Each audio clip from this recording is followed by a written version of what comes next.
So welcome, everyone. This is like a new thing that we're doing, as you all know. We've been doing it for a couple weeks now, but the fact that we actually have like bonus episodes for all y'all out there where we can like talk a little bit more in depth about some of the things that we learned on the show. Yeah, because, we didn't want to hide our light under a bushel. Thank you. Thank you. Like, we wanted to let it shine. Great. That's going to be a recurring theme in this bonus episode. Exactly. Is that it? Okay. Yeah, I good did. job. Did I do it? Yeah, well did done. I do it? Okay, good. I'm proud of you. Well, I was really interested in how Aaron died because we found out at the end of the last episode that Aaron died, which is amazing and crazy. Amazing in a not good way, crazy in like a wow, what just happened your way. Mm-hmm. And the interesting thing is that the internet doesn't seem to know how Aaron died. Okay. The internet doesn't know something? No, What? it doesn't. But I didn't realize, because what I didn't get from all of that is that Aaron also was a bad boy. Eh? Did you get that? That Aaron was of course a bad boy. We've been saying this the whole time. I know he's been a bad boy, but I didn't realize that he was a bad boy with Moses, that he betrayed or like went against what God wanted. Oh, is it that he was complicit in when Moses was going against? Exactly. Is that what you mean by that? Yeah, that's what this says, is that like Aaron died because of his unfaithfulness to the Lord. That's what this says. I mean, okay.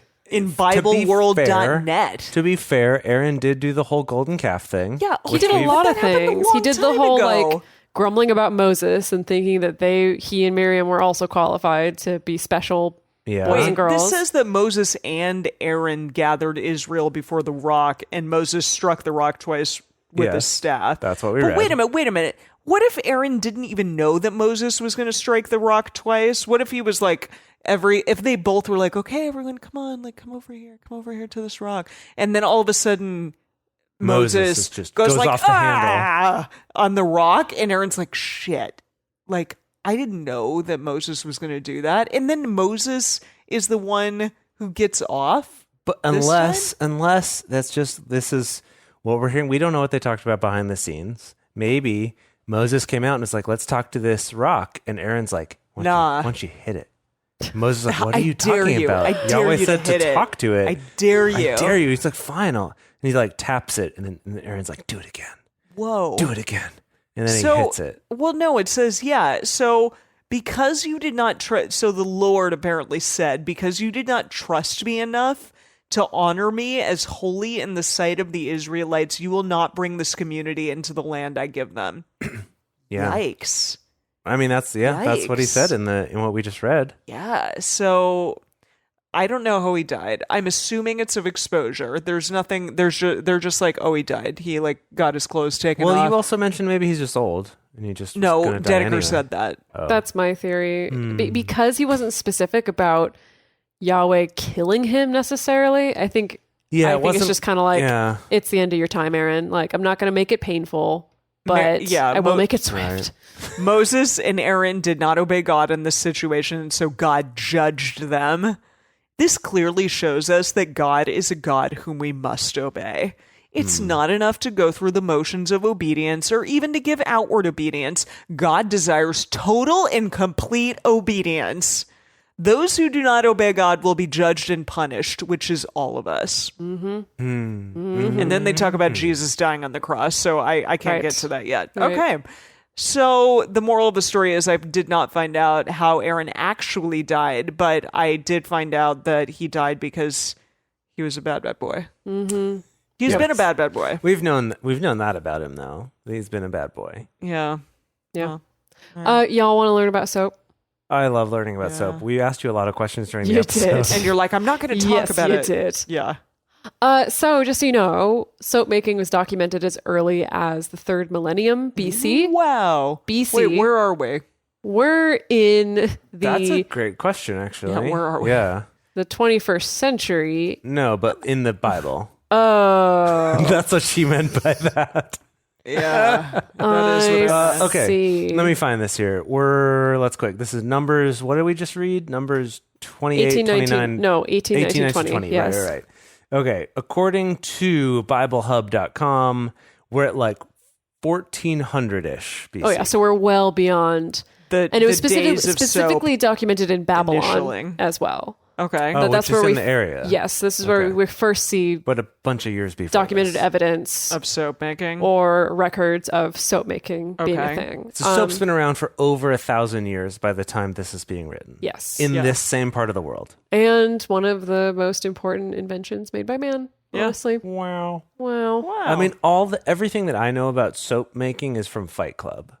Right. So what do you know about soap making? Okay, here's what I know about soap making. Not a ding thing. And I'm going to just give you a caveat at first. Yep. There are multiple ways to make soap. Okay. Here's what I know about soap. Tell me. I know that soap is made from lye, which will burn you if you kiss your hand and then pour lye on it. Or if you're making soap and just some of it happens to splash out. Yikes. Gotten some of those scars. Whoa. Okay. So the lye that I'm familiar with, that was a powder. Yes. Now these days, yes. That's what it was in Fight Club. There's a powder that he sprinkled on his hand after he kissed it, which made it wet, so it stuck. Yes. And then it burned real bad. Yeah. And then he poured like vinegar or something on it, which canceled out the stuff. This doesn't have anything to do with soap. No, but then I also know that He's getting to it. They had to render fat, yes, which they got from a liposuction clinic. Yes, and it was gross. That was gross. But so fat and lye, which is lye is very not acidic. It's very base, caustic, very alkaline. Right, it's very alkaline. Yes. That's it. That's all I know. Okay, that's basically good. correct. That's good. That it's okay. We kind of have to go a little bit further back in the chain, though, because it's like, how do we get lye? Yeah, right. How do you get lye? The way we get lye is by water filtered through ashes. Now, wait, water. Okay, that water that's been filtered through burn ashes. Up some wood, and I have ashes, and I pour water through it like a coffee strainer. Yes, is that how I get lye? That's gonna give you lye. What? Lye water. Yes. I was making a joke. No, literally. Really? Yes. Real? I mean, there's definitely ways to perfect that process. For instance, a lot of people, like the pioneers, let's say, in America, like an Oregon Trail, like in what was that book? The Grapes of Wrath. The Grapes of, that was Dust Bowl, and the Depression, okay. but it was westward expansion though. Sure. Tucker's like, but good try over there. Typically, it was hardwood ashes. Typically, people would use like the accumulated ashes from all their winter fires. Okay. And you would use that and filter water through it and get lye water. Now, do you like press it into a hard block so that the water is like hard to go through it, or is it just the loose ashes I get after I burn a piece of paper? That I don't know. Okay. You filter water through ashes. Okay. Now this is so weird. Now the lye water, depending on how much you dilute it, can either be very, very caustic and like very dangerous, or if it's very diluted, it's can be what you use in like for your toner or whatever. Like it can be used in beauty products. Emily's face is horrified right now. Not in my vegan toner, okay? No, okay, yes, so like they're filtering it through wood ash. There's literally at that point nothing animal in it. Okay. So if I have like a pour over coffee thing. If I were to take one of those little coffee filters, make some ashes in it, and pour water through it, and then splash it on you, is it going to burn you? I don't know. This was like, I did not want this emphasis to be on the ash part of the process. Just you get lye. But chemistry from filtering through ashes. I did real bad in chemistry class, actually. So. I'm surprised. How are you a national merit scholar? Okay, listen. And no, so listen. I didn't have a lot of chemistry questions on that test. Okay. Surprising. Do you want some chemistry? I do. I will Give me some chemistry. Throw it on you. Not he the wasn't lye, good though. at it. Not the lye. That's dangerous. So you mix the lye or the lye water with fats. Okay. And now this could be animal fat. Usually, traditionally, it was animal fat. Could be olive oil. Could be shea butter, could be some kind of nut oil, like could be some combination. When I was in my soap making days, there's this amazing soap formula calculator where you just put in like, these are the oils I want to use. And it tells you like, well, this is the ratio of lye you want to use. And these are the ratio of oils that you want to use for these particular properties in the soap. Because depending on your combination, you could get a soap that foams a lot more or is more antibacterial or is firmer or is softer or whatever. Okay. Cool. So you mix those things together. Once you mix the lye and the oils together, they start to saponify. That's the name of the chemical process. That's the word. The whole that point she of this said. was so she could say saponify. So what it does is it creates soap molecules, and that's a molecule where one end of the molecule is fat and the other molecule is salt. The other end of it is salt. Okay. And so when those molecules contact grease, for instance, the fatty end binds to the grease, and then the salty end dissolves in water. I'll give you a fatty end. And that's how soap works. That's why it works to get rid of grease and dirt and stuff like that. I've heard that if you get a grease stain in your clothes, that you put dish soap on it, rub it in. Exactly. And then when you put it in the laundry, the grease will come out. Exactly. Because of the salt? Because of the whole molecule. Whole process. Okay, cool. Well, so this is the thing. And most people, when I do look for like numbers 19 in soap, it's pretty commonly held that it's like, yeah, they were essentially making like lye water mixed with probably some fat of the burned animal that would have saponified the water a little bit. Right. That would have been enough to kind of clean things and help to disinfect things. That's pretty awesome, actually. Yeah. So it's very much like a kind of a reduce, reuse, recycle. Sort of. It seems that way. Yahweh was all seems about. that way. Yes. Yeah. Wow. Anyway, so if anyone wondered if Yahweh's into recycling, soap making is great fun. It always amazes me that it's like humans in the 3rd millennium BC like figured this out, and humans are amazing creatures. We're like, okay, great, this is this thing. So the most amazing and destructive creatures there have ever been. I believe in Fight Club. His whole theory, and I don't know if this is legit or not, but Brad Pitt's whole theory is that like human beings discovered that like when they washed their clothes in the river, downriver from where they burned the bodies, they found that their clothes got cleaner. That's the story he tells in Fight Club. I don't know. Durden, you mean? Yes. Yeah. Brad Pitt. No. Tyler Durden. I don't know if there's... Emily and I both read the book, so... Oh my goodness. So I don't know if that's legitimately Brad the Pitt. Theory about how it... Have you seen the movie? I don't want to like I've spoiler seen the movie. it. My God. I understand, but they're both Tyler Durden. But like they're also dead. It's the Fifth Element too. Can we... Okay. I'm done with soap and I'm done with all y'all. What's next? Well, have I got some things for you? What have you got? This is about the World English Bible. So I wanted to look up where we can send our notes to. And we found a beautiful, beautiful website. I encourage all of you to go to it. The jackpot. Okay, all of you at home, if you're near a web browser right now, run to a web browser and go to ebible.org. Just one word? Just type it in. Okay, ebible.org. The letter E, Bible.org. Wow. It's like the most beautifully 90s website. It's like 80s. So they bought this URL like really early on. To have ebible.org. And then never updated it. Oh, no. Yeah. So ebible.org. No. So First I'm of all, seeing... Great. I'm seeing the classic 90s, like one image is the background, but it's tiled multiple times. Yeah, so there's what's all up these with the seams. Yep. There's just this UI is just, and the colors. Yeah, everything about this it. This website really needs to be experienced. I don't know if I can necessarily. Why are these people like? It's like they're doing a chair pose. All of these. In the icons, yes. It is a little weird. They're doing a chair pose. Okay, so I love the nostalgia of this because the first websites that I ever made were hosted on GeoCities. Mm-hmm. Is this what this is? No, it looks like it could be. I mean, but it could be. I mean, it's not. I mean, maybe it is. I actually have no idea. GeoCities, they destroyed GeoCities. Oh, you're right. GeoCities ago. is gone now. Yeah. But in what we call HTML1, I guess. Yes. Yeah. HTML OG. HTML OG, also known as I don't even know if my website still exists on GeoCities. Maybe it does. What somewhere. website was it? Like jslindgren.com? No, it was gonna be like geocities.com/something/whatever you wanted. It was like geocities.com/thefordbiddencity.imanerd.com or whatever. Like, it was totally.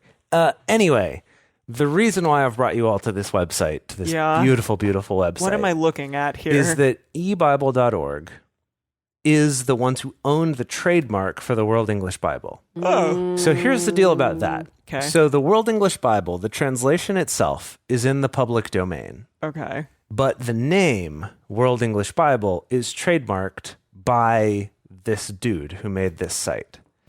Michael Johnson. Yes. It was so forgettable, I forgot it immediately after reading it. Well, I've just found it. Send a message to Michael. What should we say? I know, right? Okay. Before we get to that, here's some things. So this is what's so cool about this. Okay. Besides the website just being like the best throwback website ever, I love it. So he talks about on here about like why are you making another English translation of the Bible on the FAQ page, if you're curious. Where's the FAQ page? About us? No, it's linked from the main page there. Click on World English Bible on the left side. Yeah. And then from there, scroll down to the bottom. Oh, whoops, that's not it. Okay. No, on the link, on the list of links in what is the name of this font? I don't know. I am already lost in the bowels of this website and cannot at all You can't find your way back out. I know. So on the frequently asked questions, which if you go to the World English Bible and then up at the top, there's links frequently asked questions. Where? On World English Bible? Okay. Yeah. It was just there. And then... So ebible.org/web. Frequently asked questions. Jeez, there it is. .htm. Yes. Oh, gosh. Okay. So here's the deal. There's different fonts on every page you go to, which is great. But on it, he answers some questions like, why are you making another English translation of the Bible? And why are you including the Apocrypha / Deuteron? Right, totally. A lot of good questions. Deuterocanonical. Yes, good job. Deuterocanonical books. And it's some stuff that we've already talked about a little bit on the show when we introduced this translation. But basically, his answer is...